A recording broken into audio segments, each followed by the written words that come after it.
Hi everyone, my name's Eric, and today I'm going to show you a little bit about the shoulder press. We'll start off by talking about it, and then I'll demonstrate it, throw in some progressions and modifications for you, and that'll be it. For the shoulder press, the big thing we're looking to do is add a little something to our upper body workout. Pretty obviously we're going to be looking at the shoulders, and one of the reasons this is so good is it's a multi-planar, multi-joint movement. So for the shoulder, the movement plane you're looking at right there is it's going to be in the frontal plane. Now while you're doing it, your elbow is also going to be coming out. The thing there is it's a little sneaky, I think. It's actually going to be in the sagittal plane because it's flexing and extending. Now, obviously we need a reason to be doing this. We're targeting some muscles. The big muscles we're looking at, you're going to be seeing improvements in your deltoids on the anterior and lateral side. But we're also going to be looking to get some strength out of our pectorals, our triceps, and our trapezius.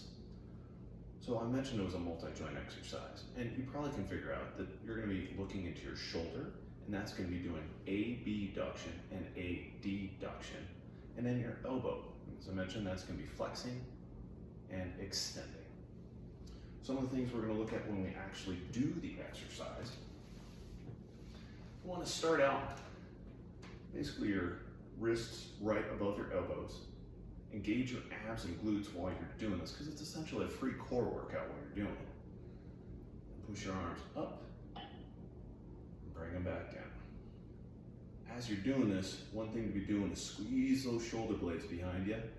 Try to keep a tennis ball or an imaginary tennis ball back there. And as you're bringing your biceps and deltoids up, squeeze them into your ears. That's a great way to get a little bit more out of the workout. Now make sure you're not using too much weight because that can be bad for your shoulders. So it's a nice delicate joint. But one other thing, especially if you're starting out at this, is when you're up, don't arch your back. That's going to be putting a lot of negative stress back there, and that's something we want to avoid. So maybe you want to progress or modify this workout a little bit. What can we do? Well, we can change up the range of motion for one thing.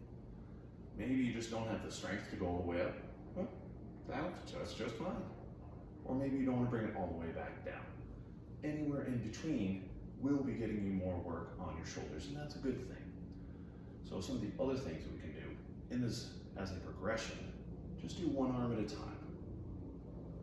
And what that's going to do is put more, or basically it will engage your abs and your glutes a little bit more.